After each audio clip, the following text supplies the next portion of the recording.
এক ভাই জানতে চেয়েছে যে বজ্রপাতে নিহত ব্যক্তির লাশ চুরি হয় কেন, কোনো বিশেষত্ব আছে কি এই লাশে? আসলে এটা আমরা ইদানিং লক্ষ্য করছি যে আমাদের দেশে প্রচুর পরিমাণ মানুষ এই বজ্রপাতে মারা যাচ্ছে। একটা সময়ে বাংলাদেশে গাছগাছালি অনেক বেশি ছিল, বিশেষ করে তাল গাছ। আমাদের দেশে অনেক বেশি পরিমাণ তাল গাছ ছিল। এরপরে প্রত্যেকটা অঞ্চলে এক একটা পিলার ছিল, যেগুলো ব্রিটিশরা আমাদের দেশের সীমানা রক্ষার্থে যে পিলারগুলো দেওয়া ছিল, এগুলো অনেক সময় বজ্রগুলো যখন আসতো, তখন এই পিলারগুলোর কারণে কোনো মানুষের বাড়িতে অথবা মানুষের শরীরে এই বজ্র পড়ে মানুষ মারা গেছে, এই কথাগুলো আমরা তেমন শুনতাম না। কিন্তু এই সময়ে এসে যখন এই পিলারগুলো আমরা উঠিয়ে ফেলেছি, জায়গায় জায়গায় যখন দুষ্ট কুচক্রীরা তারা বিভিন্ন চক্রান্ত করে যে এই পিলারগুলো কোটি কোটি টাকা দামের, এগুলো বলে বলে দেশের সীমানা রক্ষার যে পিলার, দামি দামি পিলার, কিন্তু দামি দামি বলতে এটা দামি এই জন্যে যে তারা একটা নির্দিষ্ট জায়গা মেপে মেপে পিলারগুলো স্থাপন করেছে। তো এটা আমরা নষ্ট করে ফেলেছি। গাছগাছালি আমরা নিজেরা নষ্ট করে ফেলার কারণে আমাদের দেশে বজ্রপাতে প্রচুর পরিমাণ মানুষ মারা যাচ্ছে। একদিনেই দেখা গিয়েছে 13-14 জন মানুষ একদিনে মারা গিয়েছে। তো এই যে ভয়াবহ একটা অবস্থা দেশের, এখন আরেকটা নতুন করে শুরু হয়েছে।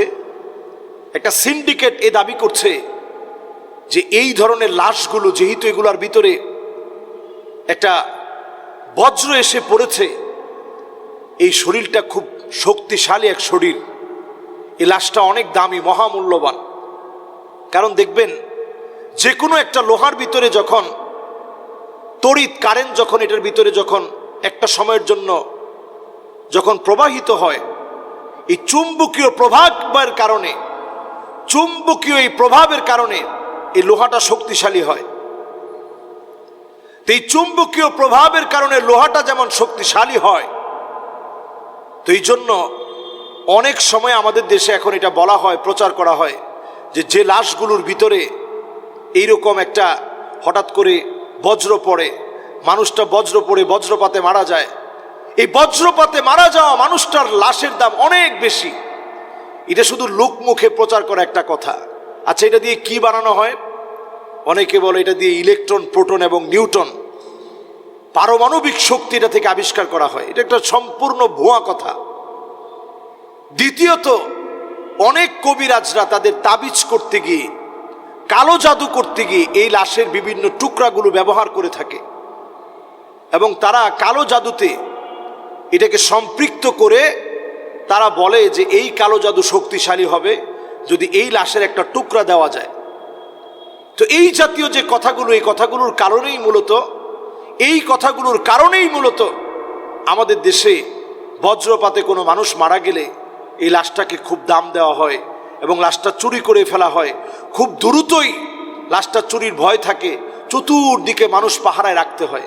আসলে এই লাশ এটা কোনো ধরনের কোনো কাজে অথবা তাবিজ কবজে কোনো কিছুতে ব্যবহার হয় বলে কোনো গবেষণায় দেখা যায়নি। ঢাকা ইউনিভার্সিটির ফরেনসিক ডিপার্টমেন্ট জানিয়েছে এই লাশের ভিতরে কিছুই থাকে না। সাধারণ একটা লাশ যেমন, হুবহু এই লাশটা এখন এমন। সুতরাং আমাদের একজন মানুষের মৃত্যুর পরে একজন বনি আদমকে আল্লাহ তাআলা সম্মানিত করেছেন। ও কাররামনা বনি আদম, বনি আদম বড় সম্মানিত। তার লাশকে কেউ অপদস্থ করবে, লাঞ্ছিত করবে, তার হাড় গুড়কে অপদস্থ করবে, লাঞ্ছিত করবে, এটা একজন আদম সন্তানকে সবচেয়ে বড় অপমানিত করা। এই জন্য যারা এই জাতীয় কাজগুলা করবে, এই সিন্ডিকেটগুলোকে আইনের আওতায় এনে, এই সিন্ডিকেটগুলোকে আইনের আওতায় এনে শাস্তির ব্যবস্থা করা উচিত এবং খেয়াল রাখা দরকার এই জাতীয় কাজে অন্তত আমরা নিজেরা যাব না। যারা গিয়েছে আপনারা দেখবেন তারা সহায় সম্বল সব হারিয়েছে, কিছুই নাই তাদের। অনেক ধন সম্পদ, টাকা পয়সা সব শেষ হয়ে গেছে। আমরা প্রত্যেকেই মারা যাব। কুল্লু নাফসিন যায়িকাতুল মাউত, সবাই মারা যাব। খেয়াল রাখা দরকার আল্লাহ তাআলা যেন এই বালা মুসিবতের মৃত্যু আমাদেরকে না দেন। এই যখন বজ্রপাত পড়তে থাকে তখন আল্লাহর কাছে দোয়া করতে থাকেন, আল্লাহুম্মা লা তাকতুলনা বিগদাবিক ওয়া লা তুহলিকনা বিআযাবিক ওয়া আফিনা ক্বাবলা যালিক।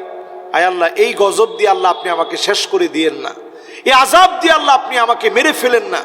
আল্লাহ আপনি আমারে মাফ করেন, আমাদের কাছ থেকে আযাব উঠায় নেন। এই বজ্রপাত একটা আযাব হিসাবে আসতে পারে, এর মধ্যে যদিও শক্তি আছে।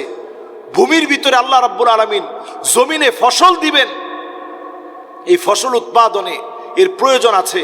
এই জন্য আমাদের বাংলাদেশে 10 লক্ষ তাল গাছ বর্তমানে আমাদের সরকার প্রশাসন থেকে বন বিভাগ দায়িত্ব নিয়েছে, 10 লক্ষ তাল গাছ লাগাবে, যাতে করে যদি এই ধরনের বজ্রপাতগুলো আসে মানুষ যেন ক্ষতিগ্রস্ত না হয়, দেশের উর্বরতা যেন বৃদ্ধি পায়।